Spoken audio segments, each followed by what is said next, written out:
Good morning, guys. Today I'm going to discuss the different types of loops in Java. These are the for loops, dual loops, and while loops. So let's start. Before we go to the first one, which is the for loop, let's first define what is a loop in Java. A loop is used to execute a set of instructions multiple times until a specified condition evaluates to false. Now let's go to its purpose. It reduces redundancy, makes code shorter, and improves readability. Now, for loops in Java is a control flow statement used to repeat a block of code a specific number of times, usually when the number of iteration is known in advance. Here is the syntax of for loops in Java. For command, opening parenthesis, initialization, then semicolon, condition, then semicolon, update, then closing parenthesis, opening block, then closing block. But first, what is initialization? Initialization in Java means assigning an initial value to a variable when it is declared or before it is used. Without initialization, a variable may hold unpredictable or default values which can lead to errors. Now, let's go to the function of for loops in Java. A for loop in Java is used to execute a block of code repeatedly for a fixed number of times, usually when the number of iteration is known in advance. It combines initialization, condition checking, and updating in one line, making it concise and powerful. Now, how it works. Initialization in the first section of the syntax, it sets the starting point. For example, int I is equal to 0, then semicolon. The second section of the syntax is the condition. Check before each iteration. If true, the loop runs. Example, I is less than 5, which is true because our I is equal to 0. Now, in the third section of the syntax, we have the update. Changes the loop variable after each iteration. Now, the execution, the loop body runs repeatedly until the condition becomes false. So guys, to better understand what is a for loop, here is an example of a for loop. So in our code, we declared int rv is equal to 1. In the second section, which is the command section, we declared rb is less than 10. And the third section of our code, we commanded rv to increment. Increment talks about increasing. And as we can see, the expected output should be 1, 2, 3 until 9. So if I run this code, it would be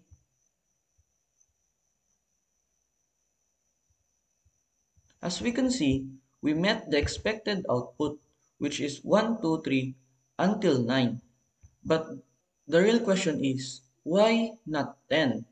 And instead, it ended at 9. So in the first section, we declared RB as 1 and it became the base of our output. In the second, we commanded that RB is less than 10, which is already true. If we can recall, in the for loop, it would go in a loop until it met false. So, this part of the output number 9, we can say that 1 is less than 10, which is true. 2 is less than 10, which is true. Same as 8 less than 10 and 9 less than 10, but 10 is not less than 10. So, it is stopped at number 9. But what if we want to count down from 10 to 0? So, let's just change the value of our RV to 10. 10. And the condition, which is this should be 1 or 0 greater than instead of less than. Because again, if the condition is false, the code does not run. Then let's change the third section of RB to from increment to decrement. So the expected output should be 10, 9 until 1. So let's run.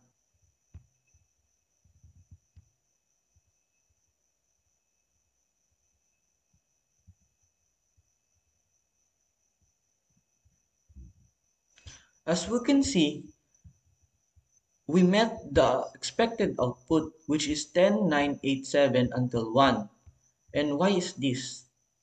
Because our value 10 became the base or the starting point of our code.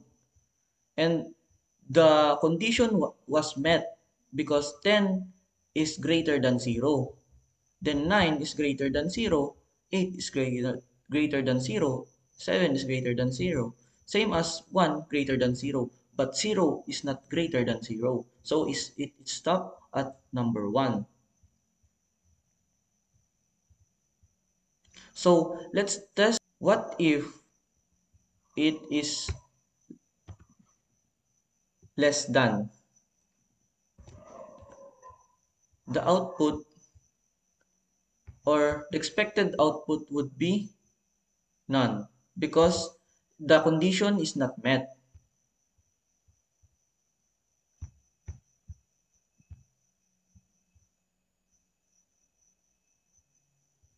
As we can see, the expected output was met because the condition was not true.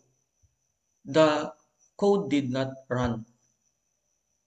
Let's go to the next one, which is the do-while loop. But first, what is a do-while loop?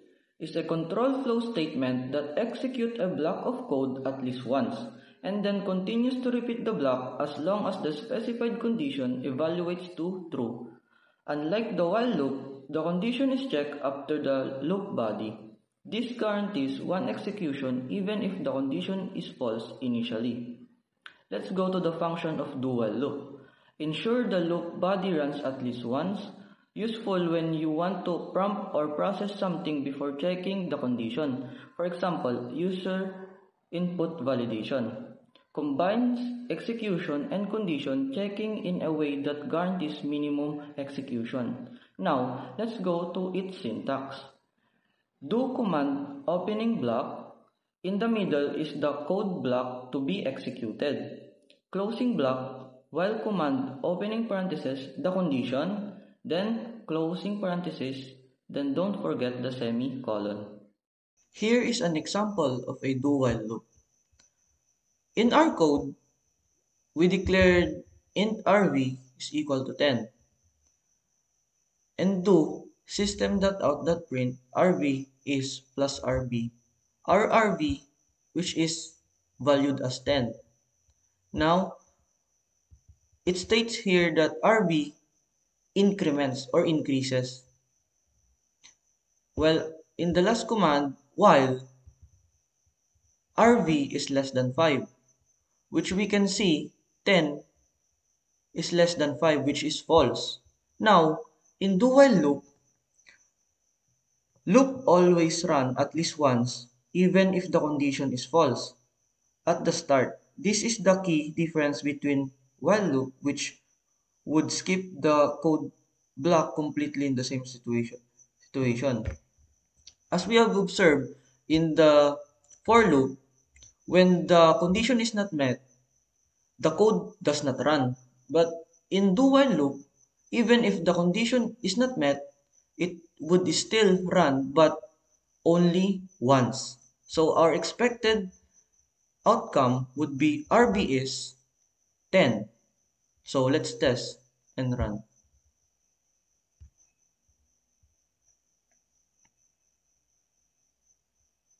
As we can see, we have met the output, which is RB is 10. What if we want to change the condition to make it true? Let's just change the int RV value int RV equals to 10 to 0. Here, it's already true, but I want my output would be until 9, so I would change 5 into 10. Here, the expected output would be 0, or RB is 0, RB is 1 until RB is 9. Same as the idea in the for loop. So let's test.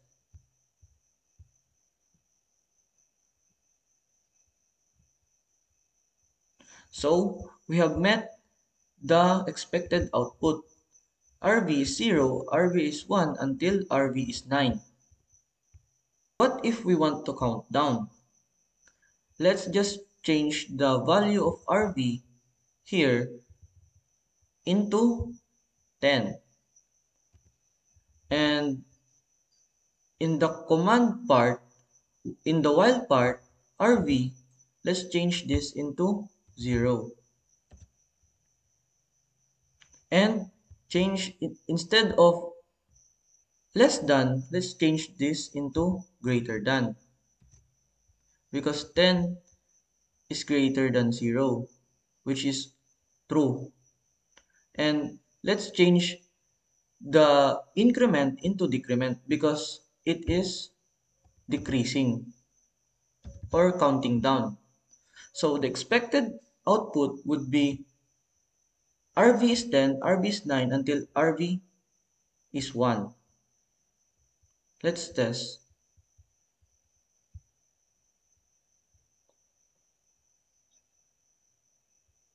So we can see that we've met the condition because RV is 10, RV is 9, RV is 8 until RV is 1. Now let's go to the third one, which is the while loop. What is a while loop? It's used when the number of iteration is not known in advance. The loop continues until the condition becomes false. If the condition is false at the start, the loop body may never execute. Let's go to its function. Execute code repeatedly while a condition is true. Useful for tasks where the number of repetition depends on dynamic values.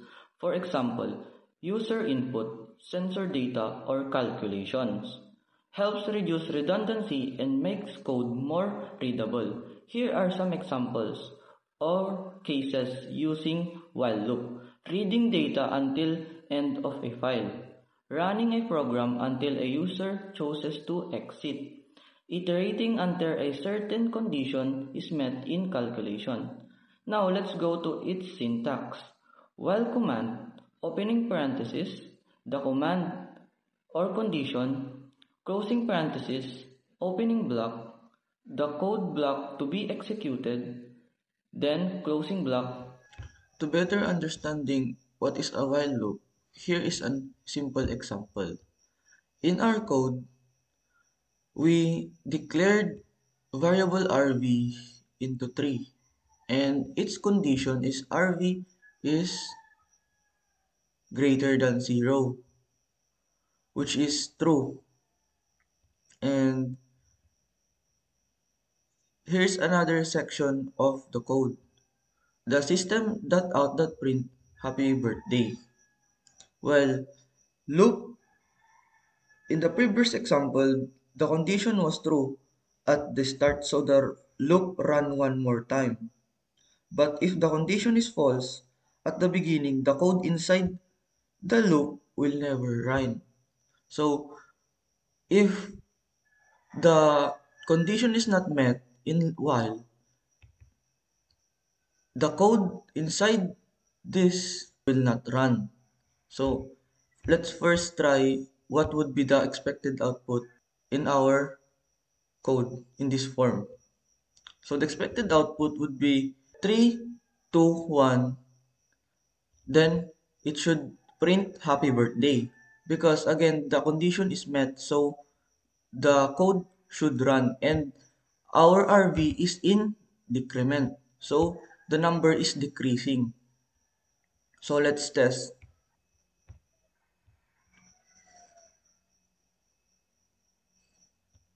So as we can see, we have met the expected output 3 to 1 then happy birthday.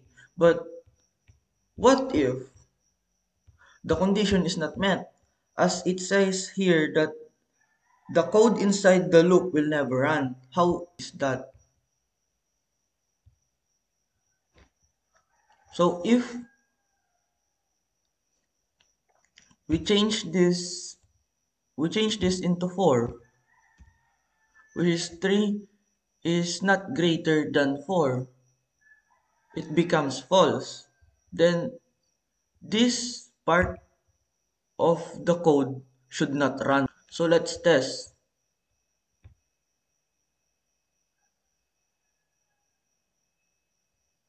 As we can see, when the condition is false, it does not print the code inside the loop, or it does not make a loop. It only printed out the system.out that print happy birthday.